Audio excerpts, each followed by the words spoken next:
Chapter 2. Smerdyakov with a guitar. He had no time to lose indeed. Even while he was saying goodbye to lies, the thought had struck him that he must attempt some stratagem to find his brother Dmitri, who was evidently keeping out of his way. It was getting late, nearly 3 o'clock. Alyosha's whole soul turned to the monastery, to his dying saint, but the necessity of seeing Dmitri outweighed everything. The conviction that a great inevitable catastrophe was about to happen grew stronger in Alyosha's mind with every hour. What that catastrophe was, and what he would say at that moment to his brother, he could perhaps not have said definitely. Even if my benefactor must die without me, anyway I won't have to reproach myself all my life with the thought that I might have saved something and did not, but passed by and hastened home. If I do as I intend, I shall be following his great precept. His plan was to catch his brother Dmitri unawares, to climb over the fence, as he had the day before, get into the garden and sit in the summer house. If Dmitri were not there, thought Alyosha, he would not announce himself to Foma or the women of the house, but would remain hidden in the summer house, even if he had to wait there till evening. If, as before, Dmitri were lying in wait for Grushenka to come, he would be very likely to come to the summer house. Alyosha did not, however, give much thought to the details of his plan, but resolved to act upon it, even if it meant not getting back to the monastery that day. Everything happened without hindrance. He climbed over the hurdle almost in the same spot as the day before, and stole into the summer house unseen. He did not want to be noticed. The woman of the house and Foma too, if he were here, might be loyal to his brother and obey his instructions, and so refuse to let Alyosha come into the garden, or might warn Dmitri that he was being sought and inquired for. There was no one in the summer house. Alyosha sat down and began to wait. He looked round the summer house, which somehow struck him as a great deal more ancient than before. Though the day was just as fine as yesterday, it seemed a wretched little place this time. There was a circle on the table, left no doubt from the glass of brandy having been spilt the day before. Foolish and irrelevant ideas strayed about his mind, as they always do in a time of tedious waiting. He wondered, for instance, why he had sat down precisely in the same place as before, why not in the other seat. At last he felt very depressed by suspense and uncertainty. But he had not sat there more than a quarter of an hour, when he suddenly heard the thrum of a guitar somewhere quite close. People were sitting, or had only just sat down, somewhere in the bushes not more than 20 paces away. Alyosha suddenly recollected that on coming out of the summer house the day before, he had caught a glimpse of an old green low garden seat among the bushes on the left, by the fence. The people must be sitting on it now. Who were they? A man's voice suddenly began singing in a sugary falsetto, accompanying himself on the guitar, with invincible force. I am bound to my dear. O Lord, have mercy. On her and on me. On her and on me, on her and on me. The voice ceased. It was a lackey's tenor and a lackey's song. Another voice, a woman, suddenly asked insinuatingly and bashfully, though with mincing affectation, "Why haven't you been to see us for so long, Pavel Fyodorovitch? Why do you always look down upon us?" "Not at all," answered a man's voice politely, but with emphatic dignity. It was clear that the man had the best of the position, and that the woman was making advances. I believe the man must be Smerdyakov, thought Alyosha, from his voice, and the lady must be the daughter of the house here, who has come from Moscow, the one who wears the dress with a tail and goes to Marfa for soup. I am awfully fond of verses of all kinds if they rhyme, the woman's voice continued. Why don't you go on? The man sang again, What do I care for royal wealth? If but my dear one be in health, Lord have mercy.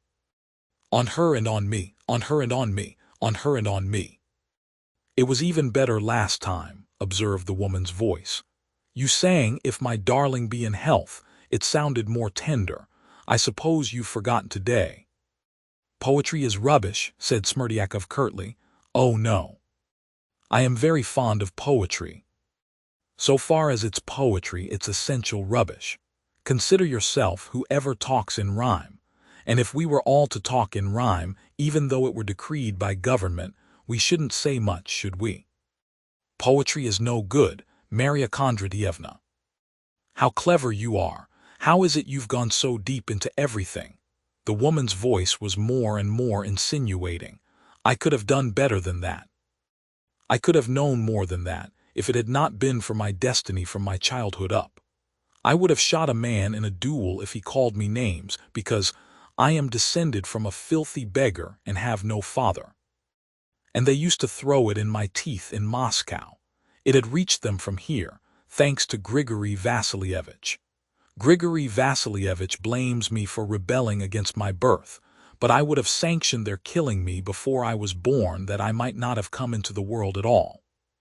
They used to say in the market, and your mamma too, with great lack of delicacy, set off telling me that her hair was like a mat on her head, and that she was short of 5 foot by a wee bit. Why talk of a wee bit while she might have said a little bit, like everyone else?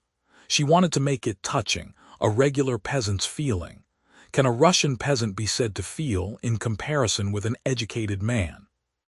He can't be said to have feeling at all in his ignorance. From my childhood up, when I hear a wee bit, I am ready to burst with rage. I hate all Russia, Maria Kondratyevna.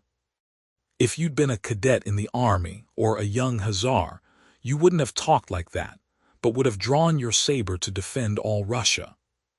I don't want to be a hussar, Maria Kondratyevna, and what's more, I should like to abolish all soldiers.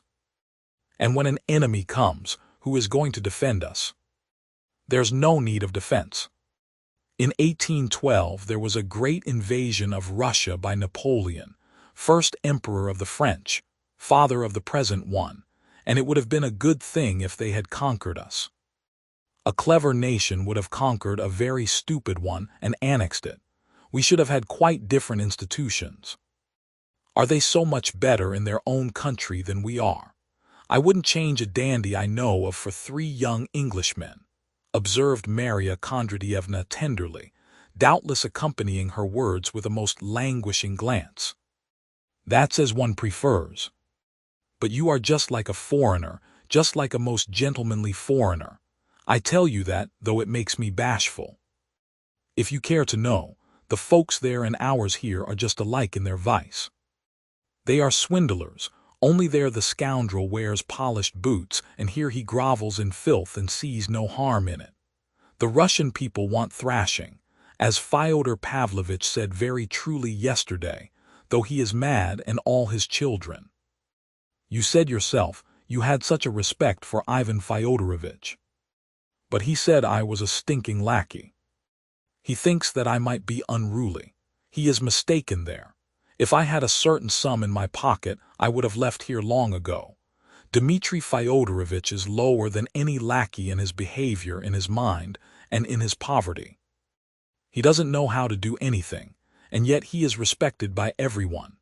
I may be only a soup maker, but with luck I could open a cafe restaurant in Petrovka, in Moscow, for my cookery is something special, and there's no one in Moscow except the foreigners whose cookery is anything special. Dmitri Fyodorovitch is a beggar, but if he were to challenge the son of the first count in the country, he'd fight him. Though in what way is he better than I am? For he is ever so much stupider than I am. Look at the money he has wasted without any need. It must be lovely, a duel, Maria Kondratyevna observed suddenly. How so? It must be so dreadful and so brave, especially when young officers with pistols in their hands pop at one another for the sake of some lady. A perfect picture. Ah, if only girls were allowed to look on, I'd give anything to see one. It's all very well when you are firing at someone, but when he is firing straight in your mug, you must feel pretty silly. You'd be glad to run away, Maria Kondratyevna. You don't mean you would run away? But Smerdyakov did not deign to reply. After a moment's silence the guitar tinkled again, and he sang again in the same falsetto. "Whatever you may say. I shall go far away. Life will be bright and gay. In the city far away, I shall not grieve. I shall not grieve at all. I don't intend to grieve at all." Then something unexpected happened. Alyosha suddenly sneezed. They were silent. Alyosha got up and walked towards them. He found Smerdyakov dressed up and wearing polished boots, his hair pomaded and perhaps curled. The guitar lay on the garden seat. His companion was the daughter of the house, wearing a light blue dress with a train 2 yards long. She was young and would not have been bad looking, but that her face was so round and terribly freckled. "Will my brother Dmitri soon be back?" asked Alyosha with as much composure as he could. Smerdyakov got up slowly. Marya Kondratyevna rose too. "How am I to know about Dmitri Fyodorovitch?" "It's not as if I were his keeper," answered Smerdyakov quietly, distinctly, and superciliously.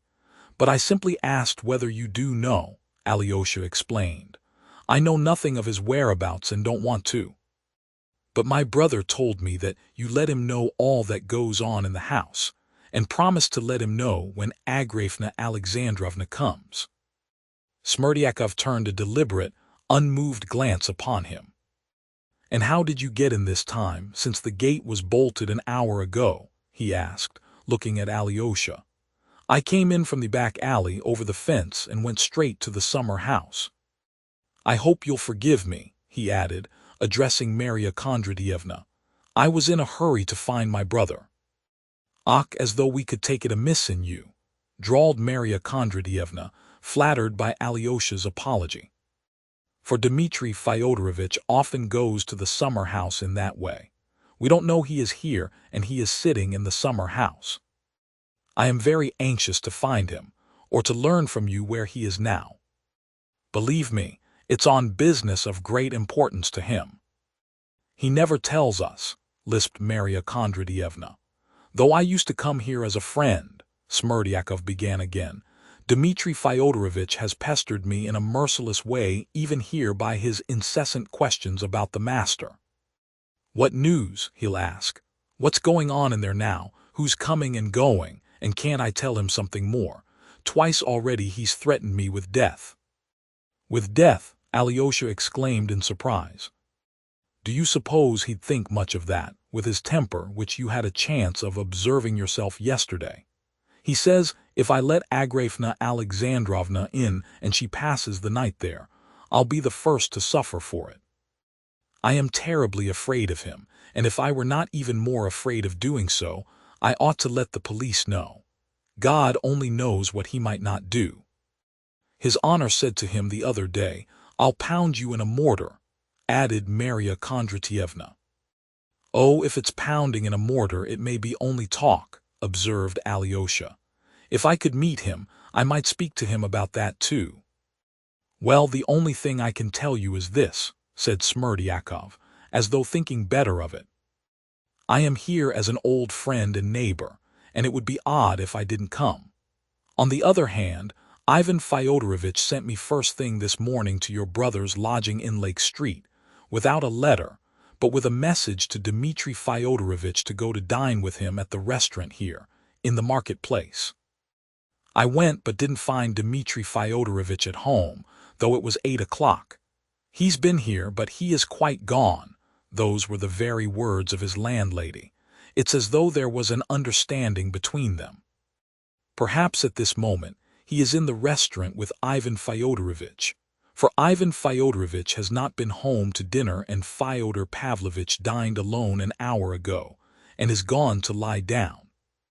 But I beg you most particularly not to speak of me and of what I have told you, for he'd kill me for nothing at all. Brother Ivan invited Dmitri to the restaurant today," repeated Alyosha quickly. "That's so. The Metropolis Tavern in the marketplace." "The very same." "That's quite likely," cried Alyosha, much excited. "Thank you, Smerdyakov, that's important. I'll go there at once." "Don't betray me," Smerdyakov called after him. "Oh no, I'll go to the tavern as though by chance. Don't be anxious." "But wait a minute, I'll open the gate to you," cried Marya Kondratyevna. "No, it's a short cut, I'll get over the fence again." What he had heard threw Alyosha into great agitation. He ran to the tavern. It was impossible for him to go into the tavern in his monastic dress, but he could inquire at the entrance for his brothers and call them down. But just as he reached the tavern, a window was flung open, and his brother Ivan called down to him from it, "Alyosha, can't you come up here to me? I shall be awfully grateful." "To be sure I can, only I don't quite know whether in this dress. But I am in a room apart. Come up the steps, I'll run down to meet you." A minute later Alyosha was sitting beside his brother. Ivan was alone dining.